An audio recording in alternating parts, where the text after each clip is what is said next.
Laurie Huston's News for the Heart is dedicated to helping you give a voice to your own soul.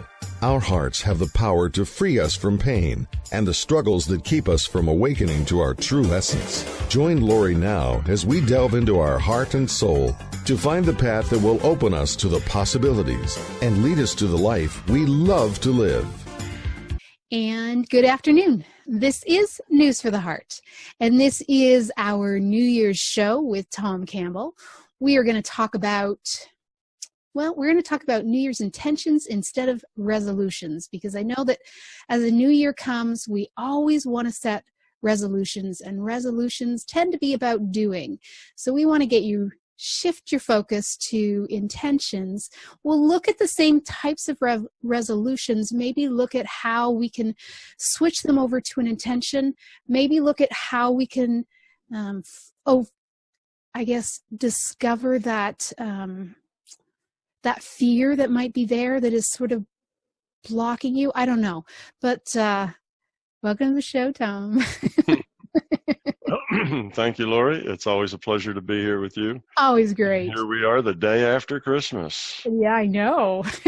So we are all good to go. And I hear you're going to be off for a little while. So yeah, I'm going to be in England and then France for starting somewhere around the end of last week in February. I'm going to be gone and won't get back until the end of March. So I'll be there about a month. So not the next one then. That means the one for March and possibly April, but the January one should be fine then. Yes. Okay, good. Because that's the love month. We want to make sure we get that one in. I'll have to look at my schedule. Yeah, there's a couple of them I don't remember now, but we need to reschedule a little. Okay. So let's talk about New Year's intentions versus resolutions. Okay. Well, first, I think it would be worthwhile just talking a little bit about what you mean there as the difference between the intention and the resolution. I think what you're meaning is that there's a difference between, you said between being and the doing. And often when we look at resolutions, we're setting goals that are outside of ourselves, that are, things we want to change or fix or heal. They tend to be, what can I do different? Mm-hmm. Well, there's, that's a good thing to do. It is good to do those things differently, but one needs to keep in mind that it's not the doing that is really so important. Right. And that goes on both ends. It's not only the things that you do that really aren't that important, or the things that other people do that affect you. What's really important is why you do them and how you deal with the things that come to you. That's what's really important. So rather than doing things better, it would be a nice change to think about, how could I be better? Right. It's not just that I'm going to manipulate the world in a better way, and I'm going to make sure that I take advantage of this and don't do that and avoid this kind of trouble and get these things. That may make your life seem a little better, but if you don't really change who you are, then you're still going to be living that same life, more or less. The circumstances may change a little, but your life and its quality won't change much. Now, if your life is just full of joy and happiness and, you're satisfied and everything is good, then okay, you don't have a whole lot to work on. But that does not describe most people most of the time. Most of us are not full of joy and happiness most of the time. Mostly we're full of struggle and angst and pressure and anxiety and stress. That's what we're full of. And all of those things won't change no matter how clever you are about doing just the right things, because it's not about doing. You can't act your way through your life. You just have to live it. And when you just live it, you eventually will get right back to the core being who you are. And if that core being is struggling and full of, stress and anxiety, then that won't change, even if the circumstances change. Even if you win the lottery and suddenly become a multimillionaire, if you don't change who you are, your life will still be full of stress and angst and problems and difficulties. It's just the problems and difficulties will all change. Right. Instead of where am I going to get money for the next meal and how am I going to pay the rent, it'll be other things. But the general quality of your life isn't going to change much unless you change who you are. So focusing on becoming authentic, figuring out who you really are and being that. And if that doesn't seem to work for you, then how you might change that, not act differently, but actually be differently. That would be a good intention for the new year, to start out a new year. This year, I'm just going to be who I am, the way I am, and see how that works. How does that interact with people? Does that cause more joy in my surroundings and in my life, or does that cause more stress? And if it causes more stress and problems in your life, then you have to think about changing who you are, being differently. And it's a long process, but eventually you will get to the point where your life is mainly joy and happiness and satisfaction, and you have very low stress. You get rid of all those buttons that people can push. You get rid of all those big wants and needs and things that you have to have this way or that way for you to be happy, and all of that disappears and you just end up happy. Right.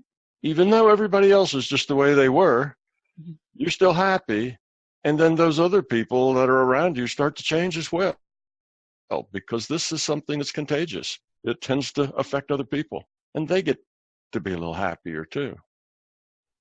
Right. And how do you think that, like, how do we do that? Like, what do we need? What do we need to do? What? Yeah, it's a trap, isn't it? Yes. How do we go about doing this? Yeah. When it's not about doing. Exactly. Well, first thing is you need to have the desire, the will. You need to really want to do it, because it's not an easy thing to do.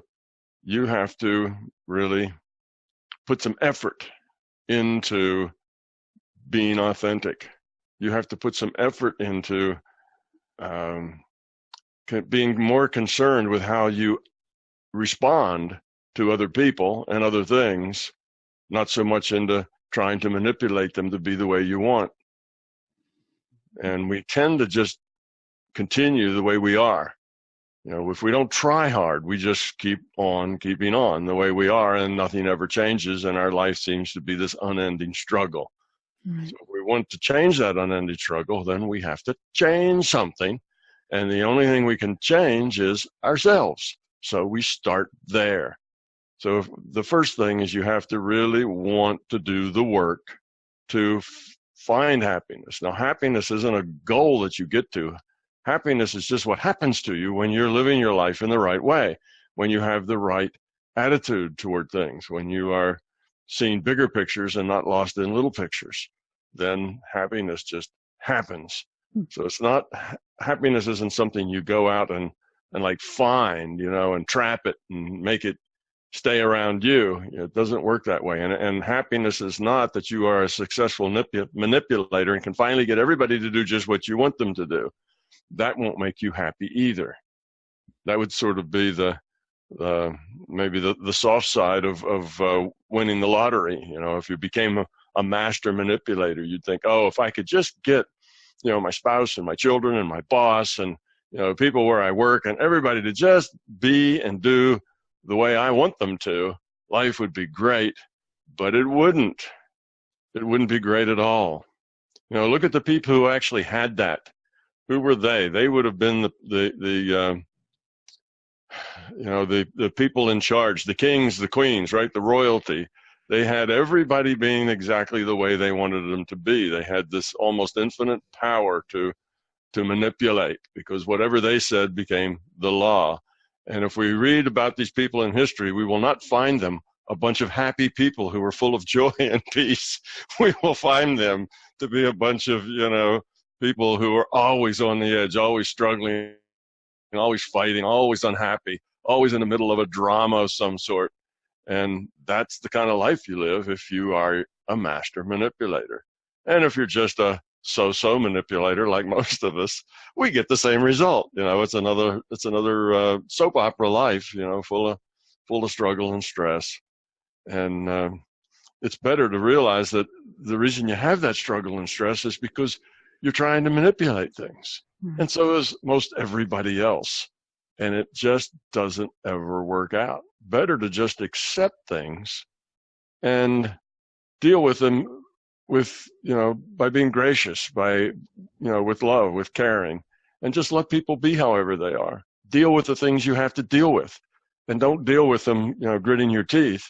Deal with them, and you're okay with it, whatever it is. So it's just changing your own attitude, the way you define things, can fix your life. Now, that sounds simple. Oh, all you have to do is change your attitude. But changing an attitude can be a very difficult thing. And like I say, if you're not really committed to doing that, you probably won't because it's, because it's hard work to do that.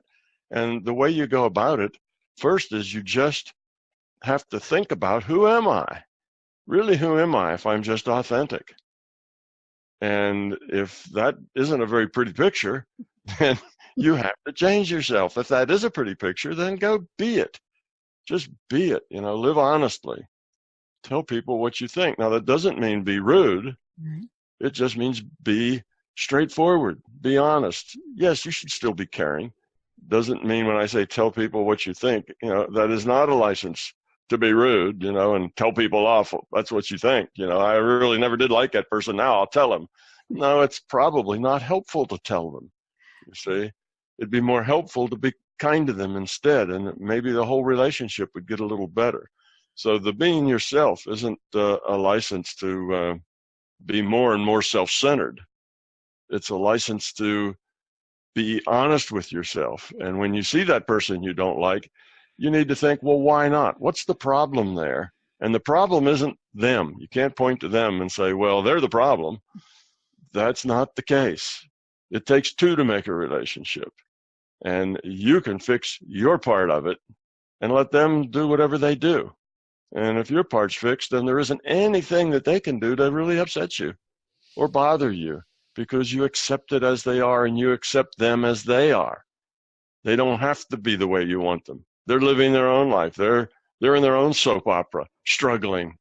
And there's really not too much you can do about that other than be caring and compassionate about them. But once you have that attitude, then you don't have buttons that they can push anymore. And then it's not an argument.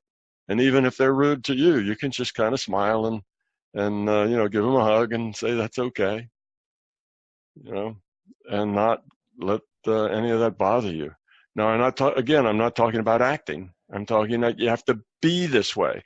And the way you be this way is you catch yourself not being this way. You catch yourself being upset. You catch yourself being stressed. You catch yourself saying, oh, I wish they wouldn't do that. Oh, that's awful the way, that person's working. I wish my children wouldn't, see these people. And you have these things you want. And you then have to deal with that in the most positive way possible, rather than just wanting to reach out and force it to be the way you want it and change it. Accept it. You're not in charge. You cannot run the world. Now, the only people other than yourself you may be in charge of would be very small children. Yes, if you have toddlers, you are in charge. You do get to make their decisions for them, but then they're generally not the ones that stress you. The children that stress you are usually somewhere between 13 and 18. Those are the ones that stress you, and you cannot run their life anymore. You have to let them be who they are. You have to let them also be authentic. You have to give them guidance, but you have to not give them orders. At that age, they need to make their own decisions, and you need to be there to catch them when they make bad ones, not to prohibit them from making bad ones. You need to just be there and give them guidance, point out the possibilities, the upsides and the downsides of their choices, and then let them make choices.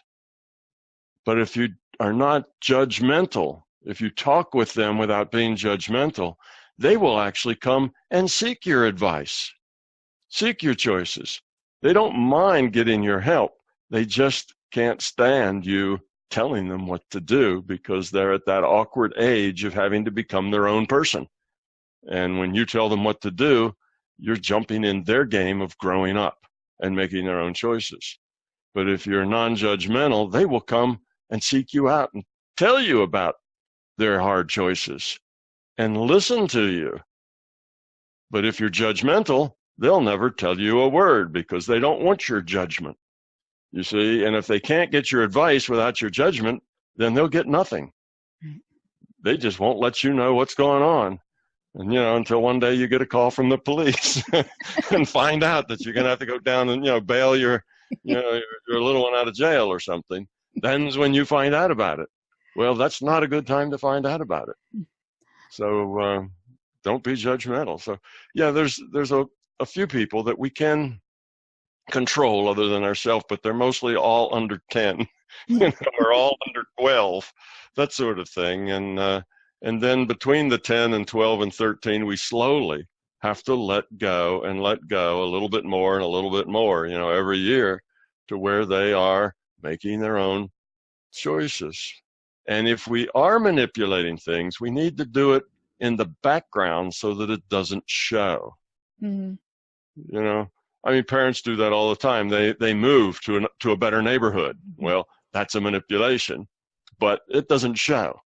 You see, it's not like the children feel like they're being manipulated there. So you can do things like that, but you have to lead from the rear, not from the front. You can't say, do as I say. You need to give them all the guidance that they can use and let them do as they will, and then help them if it hurts them, help them if they cry, and if it's a problem, and don't judge them and say, I told you so. You just need to pick them up and help them see a better picture, pat them on the rump and send them back out into the game. That's life. And it's better they learn from their mistakes when they're young, because the price to pay when they're young is usually not that stiff. But once you're older, once you're an adult, you make similar kinds of mistakes and the price is a lot higher. It's a lot less forgiving to adults than it is for children. Our world is pretty forgiving of children, but not forgiving at all of adults. So, let them learn their lessons when they're young. Well, I don't know how talking about New Year's Eve revolution got off on rearing children, but anyway. Well, but that is often something that, that parents will put as a New Year's resolution. But so let's talk about some of the ones so that we can get, I guess, an idea. Now, this year, I've looked a lot at sugar, and it is so damaging, and it really is a drug. How do you I can have the willpower at certain times for very long periods of time. I don't know, when I think of saying, okay, I'm never going to have sugar again, then I think, oh, but what about, that one day that's really, really hot and I really, really, really want some ice cream?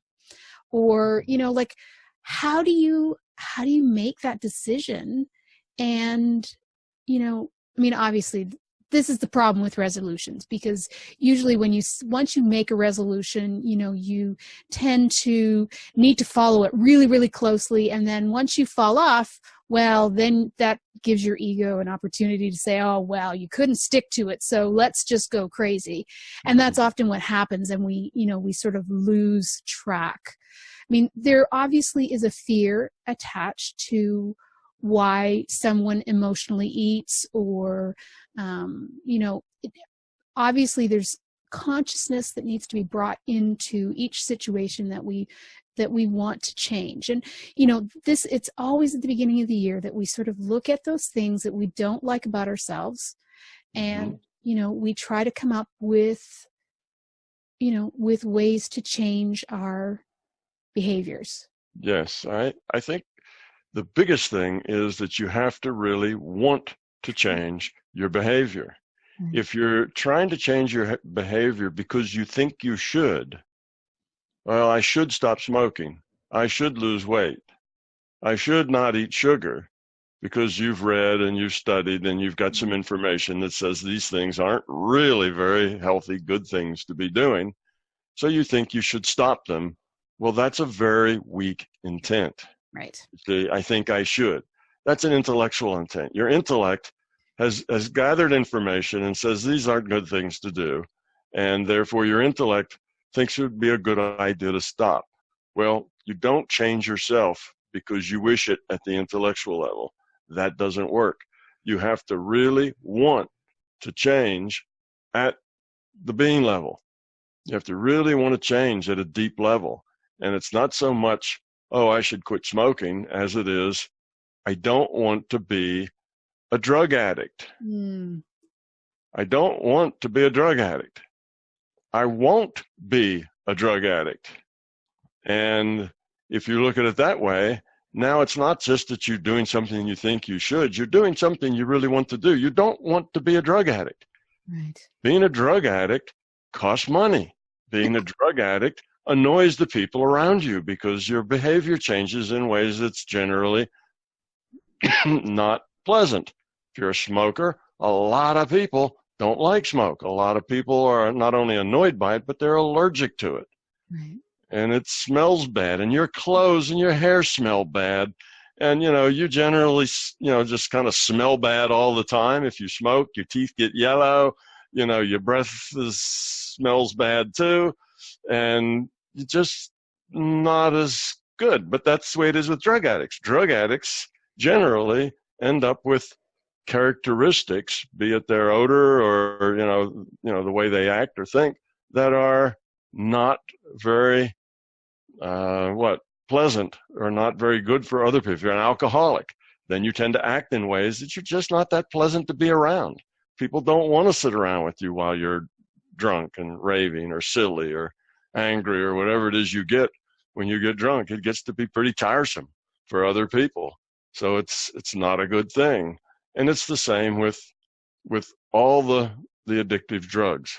What does sugar do? Well, it does a couple of things. It makes your mind fuzzy to where you don't think nearly as clearly as you would otherwise. And it also, if you eat sugar, then probably your children are going to be eating sugar. And for children who are smaller, the amount of sugar they eat against compared to their body weight, they're getting a lot more of that drug than you are for the most part if you're an adult. And children, it drives them nuts. It makes them hyper. It gets them excited. It winds them up, and they get frantic. If you watch a bunch of children right after they've been to a birthday party or something, they've eaten a lot of sugar, they're just wired. And if you get inside their mind and see what are they feeling, what are they like? Well, they're just like anybody who takes too many uppers, or somebody who drinks 15 cups of coffee. They're just wired. They no longer can think.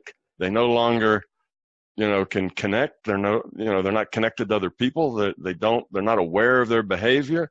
It puts them into a mental space that's just dysfunctional. So it does the same thing to adults, but adults can handle it better because they're bigger, so the drug dosage isn't as high, and because they've gotten used to it. Just like most any addict, the first time you smoke a cigarette, it makes you dizzy. But after you've smoked a couple of packs of them, that goes away. You start to get used to the drug. But then you always need more and more. So now you end up smoking a pack a day and then 2 packs a day because you need more and more of the drug because you get used to it. Well, adults have probably been sugar addicts since they were, 1 year old or less. So they've gotten used to it. Young ones haven't done that yet, so it makes them a little crazier than it would an adult. But it's just another addictive drug that clouds your mind and modifies your judgment, modifies, even adults, it modifies your judgment. When you have a lot of sugar in your system, you're going to be more likely to have bad judgment, to do things and say things that you wouldn't otherwise. You don't consider things as well. Yes, you're just like those kids. You just don't show it as much. You don't run around in circles screaming like they do, but it does affect you just the same. And of all of those drugs we've just talked about, sugar's probably the hardest one to let go of, with the most serious and the longest withdrawals. People can be off sugar for 6 months, 8 months, a year, and still have a lot of cravings for it. But if you really want to let go of it, those withdrawals will be much, much smaller and much less time. That's the key. And if you do it because you think you should, and you look at those donuts and you go, oh, I'd really love to have one, but that wouldn't be good for me, so I won't, your withdrawal will go on for years if you have that attitude. If it's your intellect trying to convince yourself that you don't want to do it, you probably won't succeed. And even if you succeed, your withdrawals will go on and on and on and on. If you just say, I don't want to do that anymore. I want to be clear-headed. I don't want to be addicted. And I don't want to be part of a pattern of addiction with the people around me. Because if you're eating sugar, you bring it into your house, you serve it on the table, it's around, and all the people around you are more likely exposed to that particular addictive drug. So all of the drugs, the typical ones, I guess sugar is probably the most prevalent, because almost everybody in our society is addicted to sugar from at least, when you're 1 year old, somebody puts a cupcake full of icing, on their high chair tray, and most of the little ones actually don't like it at first. And they get their first taste of sugar. It does give them it scatters their brains a little bit. They don't like it. They tend to push it away. And of course, grandma or a mother or somebody takes a big fingerful of it and shoves it into their mouth, because they know they're going to love it. They don't really love it at all, but it doesn't take too long before they're addicted to, and then they love it after that. They want it. And if only it was just a cupcake. Usually we have those, the 1 year old getting the whole cake that they're supposed to mush into. Like it's a big deal these days, where they videotape the kid taking it first, and it's always a big hand, and it's like, it's crazy, but it's true. Yeah. So that's where they become addicted. But for most, if you notice, if you're around children, that's their first introduction. And by 1 year, it's probably not. They've probably been drinking liquids with a lot of sugar in them. But if you get to a child that hasn't really had much sugar and see their first reaction to it, it's not, oh, wow, that's wonderful, give me more. Generally, their first reaction is to turn away from it and not want any more. But that is often not allowed. They are forced to eat that sugar because everybody knows how much they're going to love it. And as soon as they get addicted to it, well, they do love it. Yeah. It's kind of a sad thing to watch parents addict their children, to an addictive drug that is not only unhealthy, but messes up their cognitive ability, makes them hyper, confuses them, makes them less likely to be kind of aware of the things that they're doing. Mm. Yeah. Just like adults, and I don't know what the drugs are that are uppers, but you take things. Well, caffeine's an upper, right? So the people who overdose on caffeine, how do they act? Well, they get hyper. They get to where they can't really think straight anymore.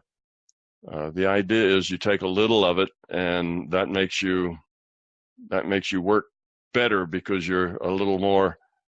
You're wound up, and you're going to focus that energy on your job or what it is you have to do. But in general, that's a short-lasting effect. What happens is, again, the more of it you take, the more of it you need.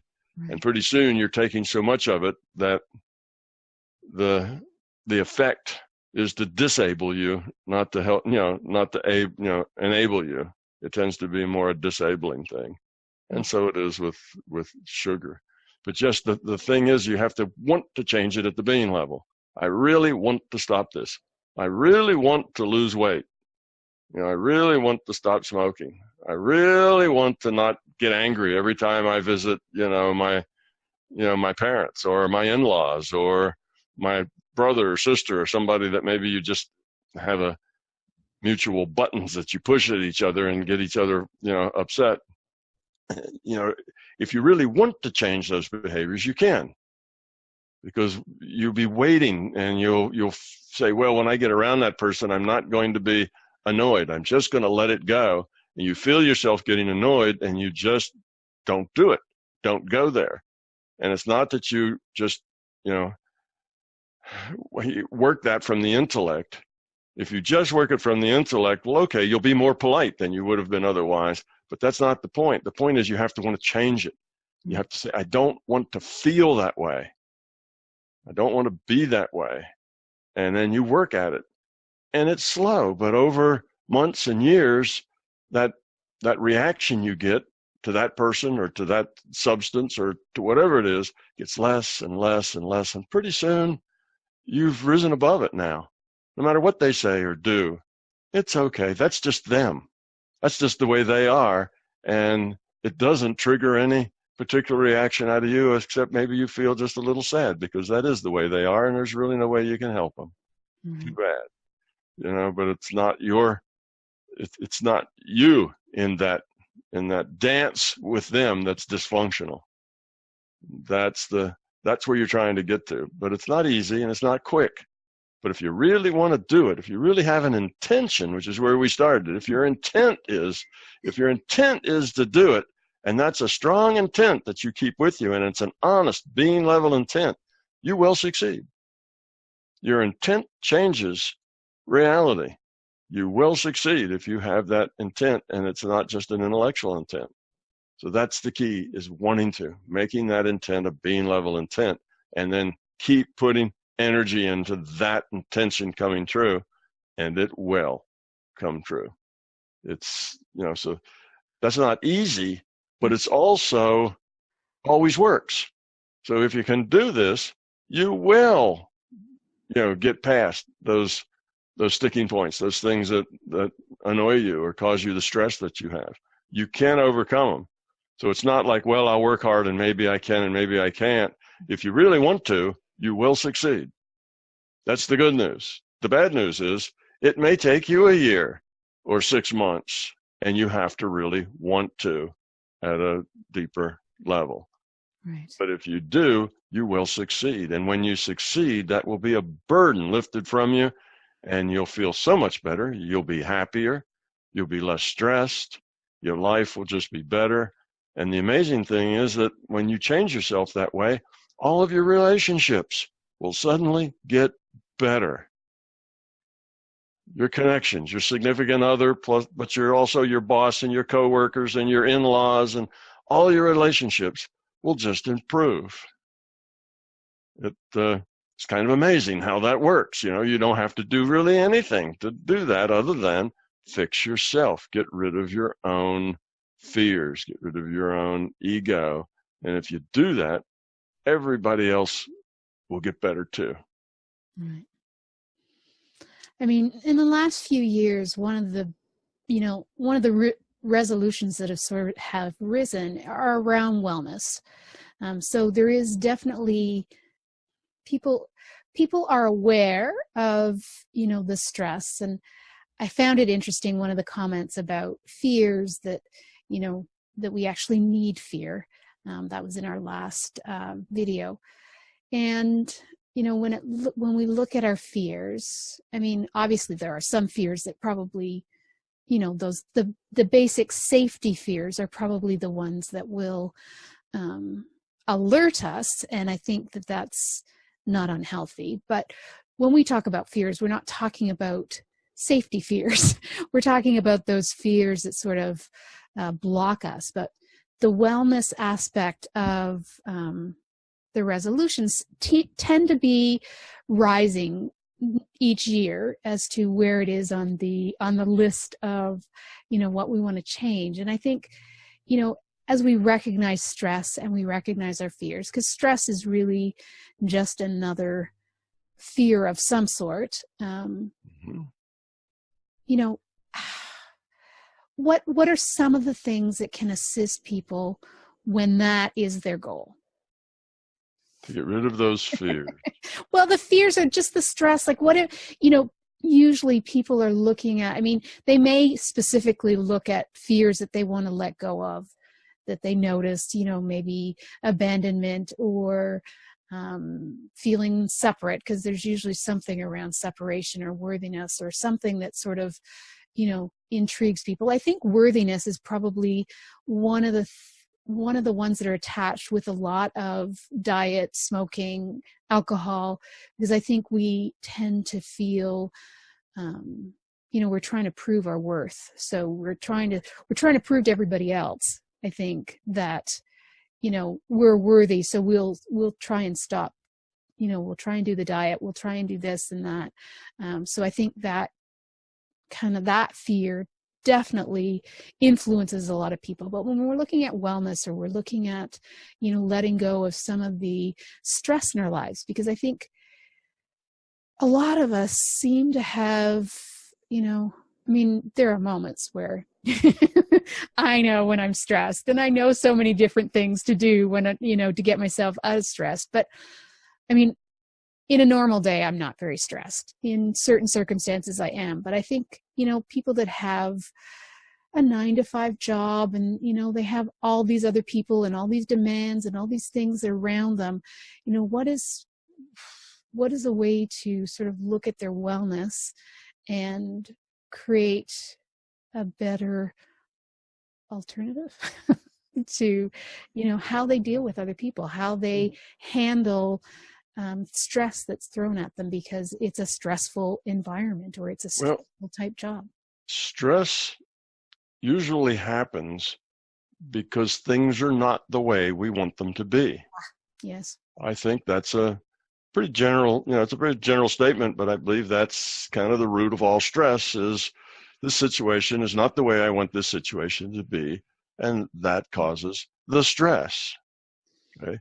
Well, if we could just accept the situation is the way it is, and not have so much need for it to be the way we want it, that would get rid of a whole lot of the stress. Right. You see, that would get rid of a whole lot of it. And that would be your first thing to do, would be look at that. Why do I need this to be this way? And you will find there is a fear there. The reason you want it to be this way is because you're afraid if it's not this way, whatever, fill in the blank, whatever follows in there. You want it to be that way. And for the most part, it's going to be because it's not the way you want it. It's going to be personal. It's going to be about you, your wants, your needs. That's going to be where the stress comes from. So you're stressed at work because you have, too much to do and maybe too little time to do it in. And your fear is that if you don't get it done, you're not going to be in line for the next promotion, or you're not going to be whatever. Okay, so those are the fears. So you have this idea of what you want. You want to go up in the company. You want to get more money. You want to, buy more things. You want to have more power and more, ability to control things at the office. And you do that by getting higher and higher positions. And, this is what you're doing. You're trying to climb up this ladder. And if that's your goal, then you're going to create stress for yourself. That's going to be stress because now it's, you're playing a game, really. You're in this game with a whole bunch of other people, and you have to be better than they are. You don't really have to be better. You just have to look better than they do in the eyes of the boss, which means you have to suck up to the boss. You have to, volunteer for all kinds of extra duties not assigned. You have to always come early and stay late. You have to do all the things that make an appearance that you're more deserving than other people. So you're in this competitive game with people. Well, on the other hand, if you don't have this need to climb up that ladder, and if you say, well, my life isn't so bad. I don't go hungry. My children aren't hungry. My roof doesn't leak. And if it does, I can afford to have it fixed. And life is really good. What's really important here? The amount of status and power I have, or, spending weekends with my family instead of spending weekends working, trying to impress my boss? What's really important here? And if you come to the conclusion that what's really important here is the family, then you let that go. And maybe you look for another job. You don't get angry and, go tell the boss you quit. That wouldn't be too wise either. But you maybe look for another job, or look for a place where you can be that, you don't have to run on that treadmill. Maybe that's not really the career for you. You might be thinking of some other kind of thing. And if you're stuck with that career, then you need to know how to make the best of it. And if what you decide is, yes, really what I want to do is get into this game and win it. I want to go to the top, and that's what I want to do. Well, then you're going to have to, then the stress actually goes away there too, because now it's a game. It's a game you're playing, and it's your strategy and your game, and it's fun in the sense that you are in competition, and how are you going to win this competition? And you're not so much stressed out about it as you are engaged in it. You see, and the people that do go up to the top most of the time, that's where they are. That's a game they're playing, and it's a game they enjoy playing. And they don't have the stress, even though they're doing all this stuff. It's not stressful because they're doing it because they want to. I want to stay late every night and come in early because that impresses the boss and it's going to make me go up. So there they are, staying an hour late, and they're smiling about it. They're not stressed over it because that's what they want to do. You see? And those people are very hard to compete with if you're trying to, get that position, because you're not willing to do that. Well, you have to accept that and say, well, that's part of the way it is. I got to see what's important and what isn't. And if going to the top is the most important thing, well, it's pretty tough if you do have a family and a wife and children, that need you. If you're a bachelor, well, go at it. Maybe that's what you want to do with your life. If you have a family, you probably have things that are more important than just, getting promoted and more status and more money. So you have to look at life. That's what I mean by being authentic. An authentic person says, who am I? What do I want? What's important? What isn't? And then you start restructuring life to be authentic rather than to be what everybody expects of you. Well, you expect that you're going to, be climbing this ladder because that's what everybody does, when they come to work, and we're all competing with each other, and, everybody's trying to outdo the other person. And you always have the ability to say, I don't want to play. It's not what I want to do. And maybe you'll never become the vice president. Maybe you'll always just be a division chief, or maybe just a section leader, or maybe just the worker in the mailroom. But if that's enough, and your family and you are really close and caring for each other or whatever, it's a great life. And your life is probably a lot higher quality than the person who's dedicated themselves to being better than everybody else. That life is always a life of constantly on a treadmill, even if running on that treadmill is what makes them happy and what turns them on. They still don't have the things in life that you can have on a very small salary. There's a lot of people who would qualify as being poor who have a very high quality of life because they're in a loving situation. They're caring, they're giving. Everybody's getting by, materially. Not really well, but good enough. But they have a lot of other things that are worth a whole lot more than that material stuff. So it's, that's part of being authentic, being yourself as to what is it that's important to you. And a lot of this stuff that gives us stress, the reason it's stressful is because we do it, but we don't really want to. That's where the stress comes from. Oh, I'm working late, but I hate it. I'd rather be home with my family, but I have to work late. Otherwise, I'm not going up. Well, you have to see that you're conflicted there. You've got this fear of not succeeding, not going up, not being successful, and people won't give you the status because you need status. You need, the respect. You want to be the king of the hill, and that will feed your ego. That's a fear of not being successful. Well, you just need to redefine what success is. Is that really successful? Or is it being a really good husband and a really good father and, a really good brother or sister or mother or father or whatever it is? Is that successful? You say, what is successful? And once you start to get in line with who you really are, then you feel a lot better. As long as you're in conflict, as long as your fear is making you run this way, but really where you want to be is the other way, then you have this problem. You have all this stress. It's particularly hard for women in the workplace, particularly if they have young children. They've got all the stress because that's not where they want to be. They'd rather be with the children, but then they wouldn't be successful, you see, and independent, and they wouldn't have the status. They'd just be some stay-at-home mom. Ugh, that's like failure. Well, it depends on where your values are. That can be a huge success. And that's not an easy job either. That takes an awful lot of work and an awful lot of planning and an awful lot of giving to be a successful, stay-at-home mom. That's not a simple job. That's a tough job. And doing it well takes a lot of focus and something you can be really proud of if you do that well.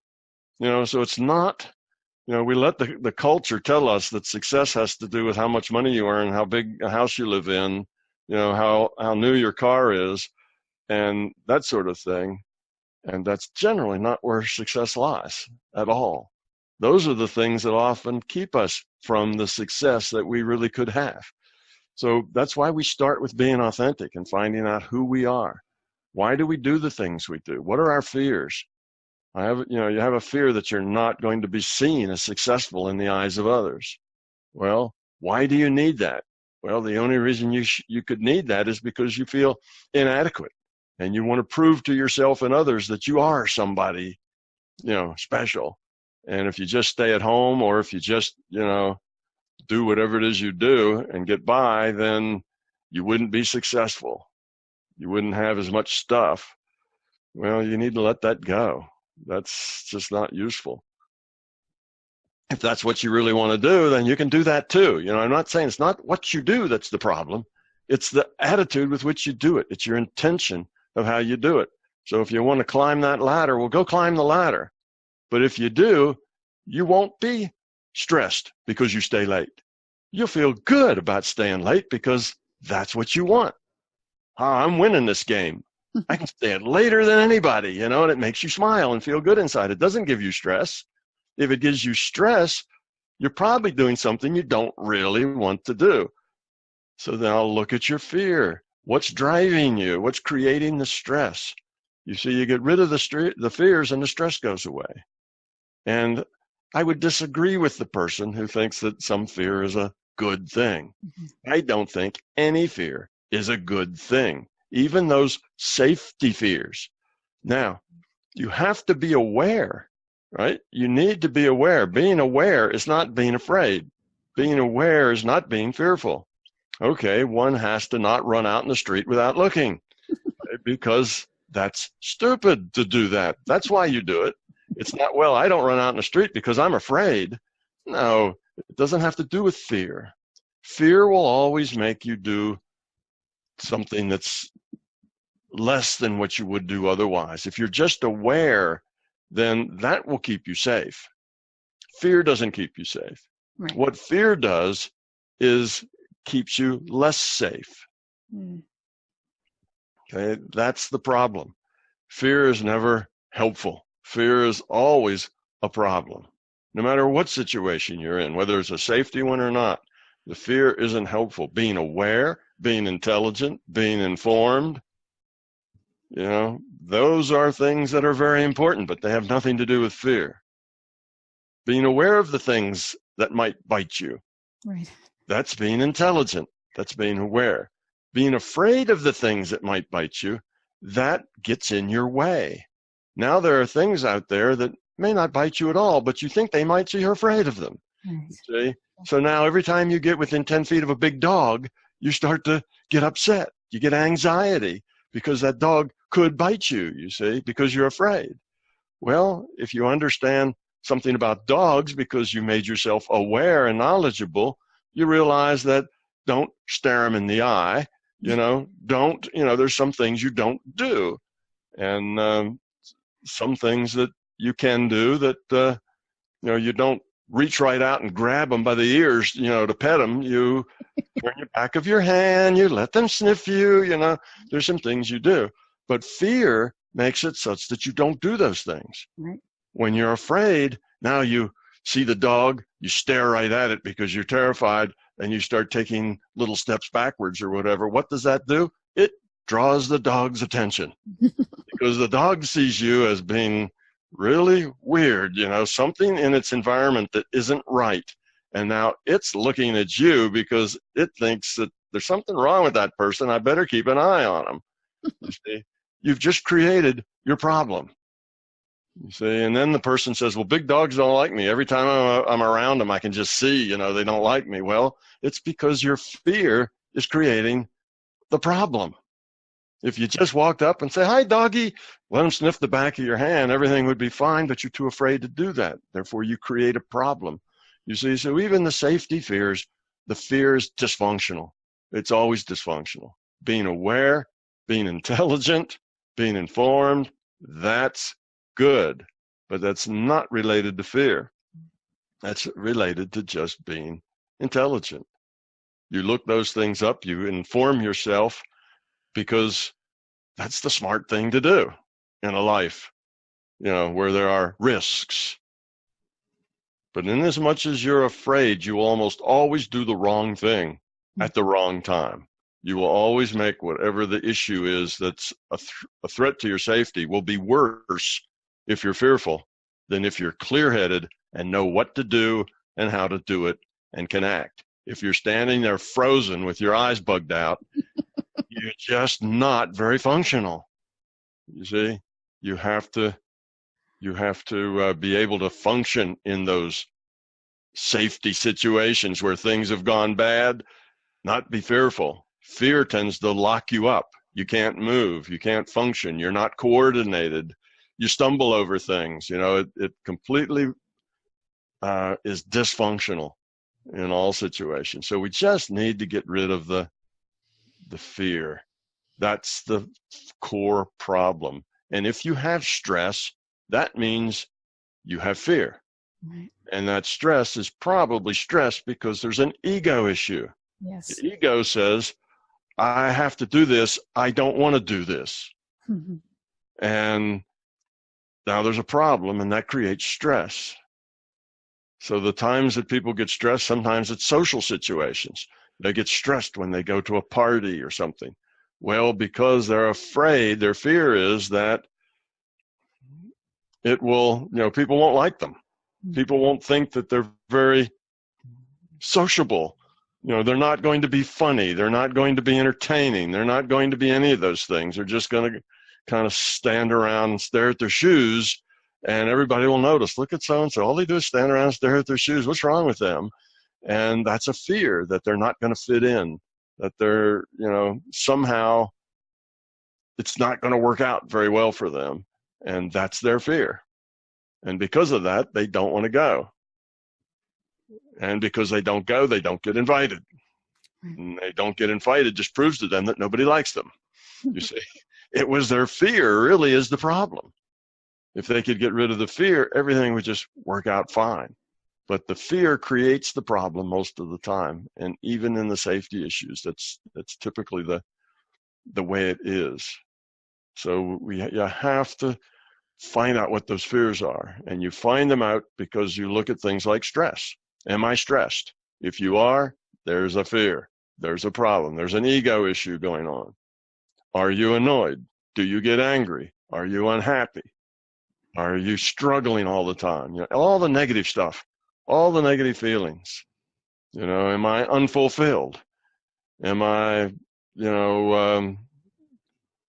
depressed? Am I whatever?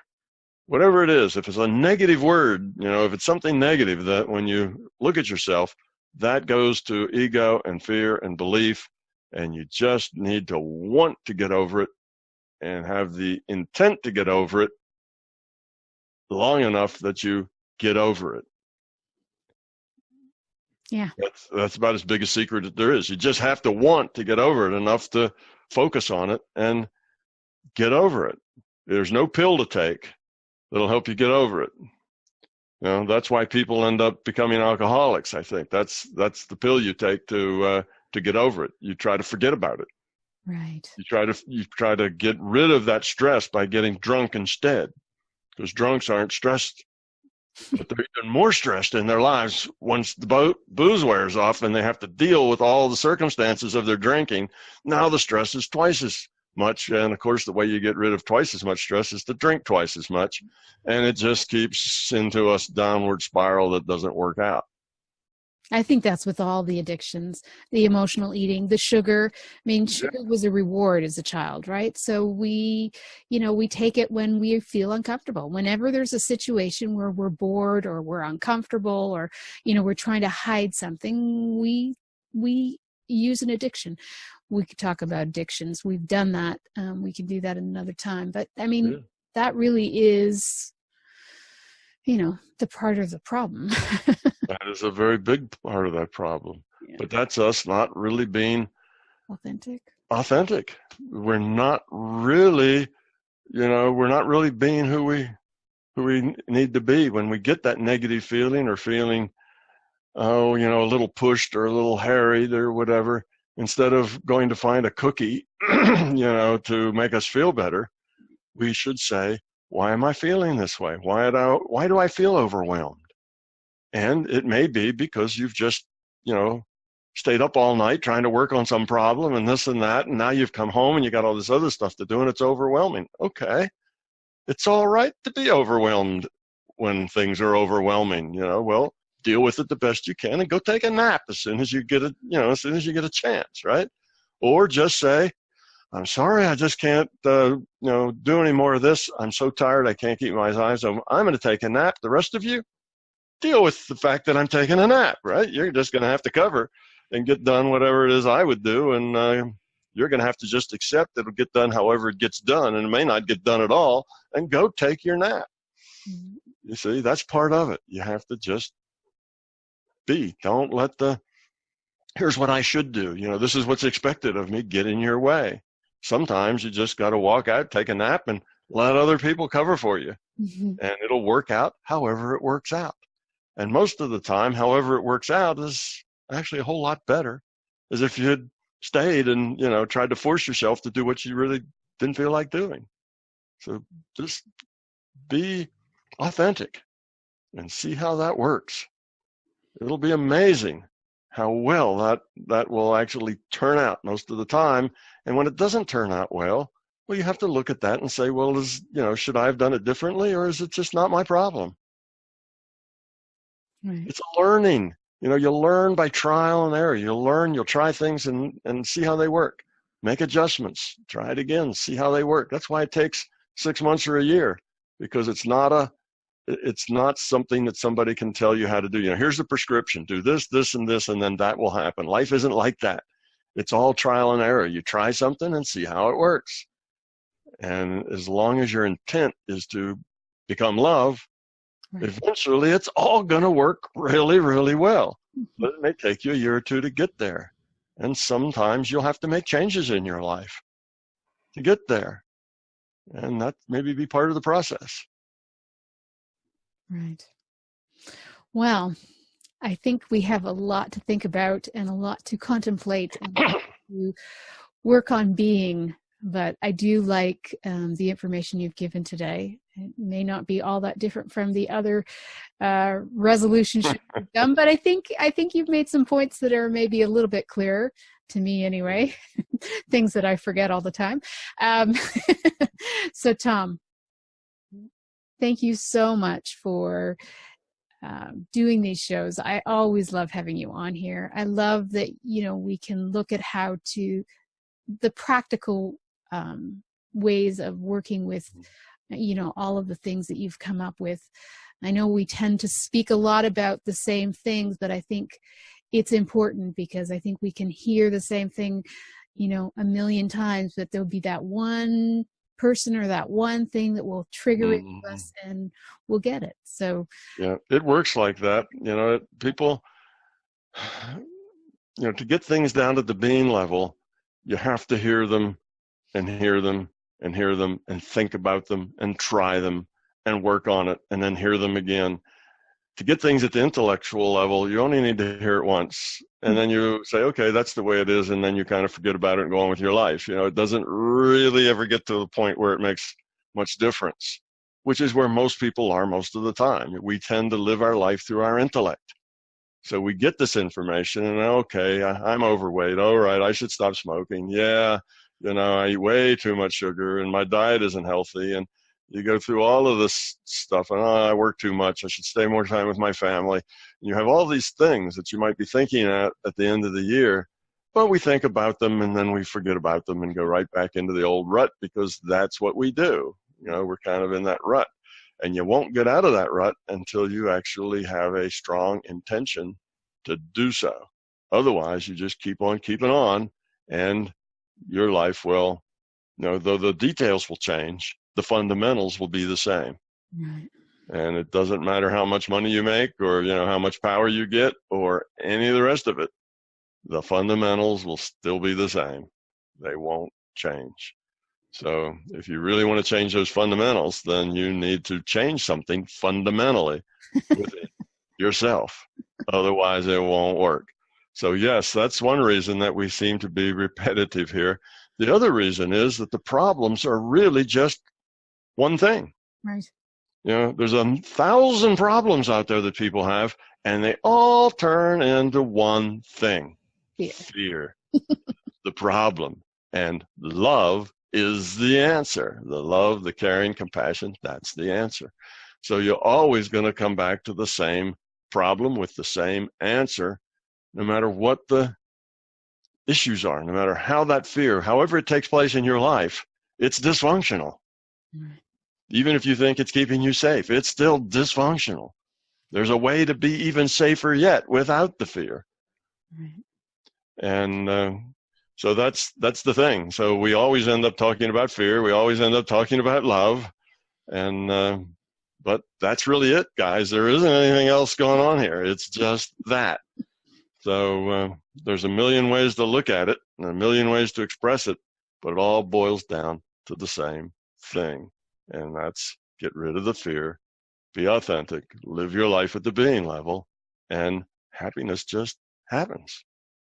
And if you don't do that, no matter how much money you make, how much power you have, happiness just doesn't happen. All right. You've been listening to News for the Heart with Laurie Huston, and we've been getting to the heart of what matters with Tom Campbell. We've been talking about resolutions, intentions. We've been talking really about, making those lists, but looking at them in a different way so that we can actually come from a being place instead of a doing. Thank you, Tom. I wish everyone a happy new year, and we'll be back next month. We'll be talking about, at the end of January, we'll be talking about Love Month. So that is always a fun show. Thank you, Tom. You're welcome. Have a question for Laurie and want to be on the next News from the Heart show? Drop us a line via instant feedback at bmajor.org. News from the Heart is brought to you by Intuitive Soul and is produced by Major Radio for Clear Channel's iHeartRadio and bmajor.org.